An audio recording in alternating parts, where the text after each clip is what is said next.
Bonjour.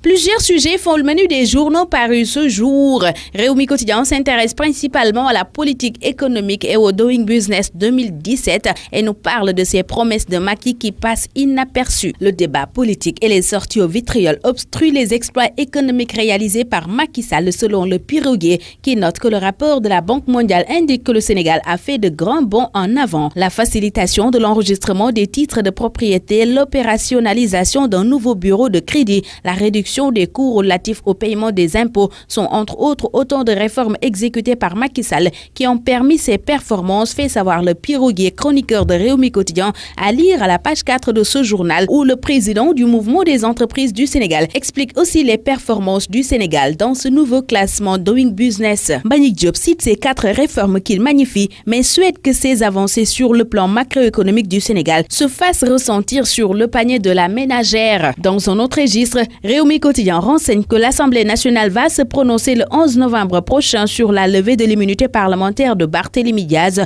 ce qui ouvrirait la porte à une procédure judiciaire sur le meurtre de Ndiaga Diouf tué en 2011. Barthélémy, parqué par la justice, Rassayoun, l'Observateur, qui informe que le procureur général Lansana Diabé Sibi a saisi l'Assemblée d'une lettre via le ministère de la Justice et Diaz fils sera fixé sur son sort le 11 novembre. Barthé est suspendu à une commission ad hoc si on en croit Sud Quotidien qui évoque la procédure de levée de l'immunité parlementaire qui est enclenchée. Bamba Fall est l'autre socialiste qui intéresse aussi la plupart des journaux. Réumi Quotidien revient sur son audition hier à la DIC par rapport aux événements qui ont secoué la maison du Parti socialiste. À sa sortie, Bamba Fall a déclaré selon Réumi Quotidien « Ce n'est pas moi qui suis visé mais Khalifa Sall ». L'Obs informe que Bamba Fall a pété un câble lors de son audition par la BAG. Tanor raconte des contre-vérités, aurait-il déclaré. Enquête évoque l'audition de Bamba Fall à la DIC, la levée imminente de l'immunité de Barth et Rassayoun, sale temps pour les Khalifa Boys. Dans le quotidien de Madiambal Diagne, c'est Ousmane Tanor Dieng qui se prononce sur le Haut Conseil des collectivités locales, la plainte contre le bureau politique